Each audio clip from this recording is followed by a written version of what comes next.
Note: the product of two cyclic permutation need not be a cyclic permutation.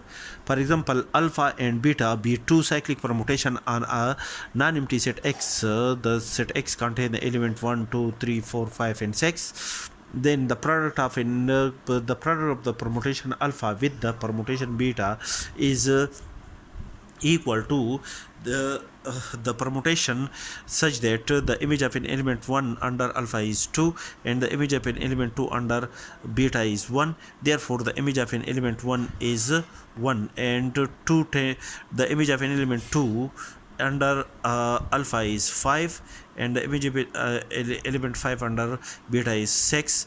Therefore the image of 2 is 6. The image of an element 3 under alpha is 3 and the image of an element 3 under beta is also equal to 3. Therefore 3 tend to 3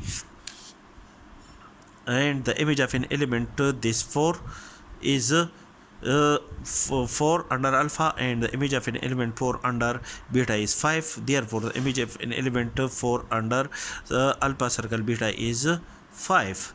The image of an element 5 under alpha is 1.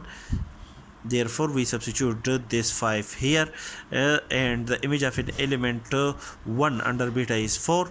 Therefore the image of an element 1 under alpha circle beta is equal to 4.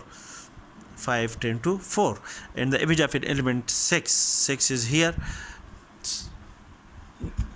The image of an element 6 under alpha is 6 and the image of an element 6 under beta is 2. Therefore the image of an element 6 under alpha circle beta is equal to 2, which is equal to this 2. And this permutation, this resultant permutation, this is a permutation on a set X and is not a cyclic permutation.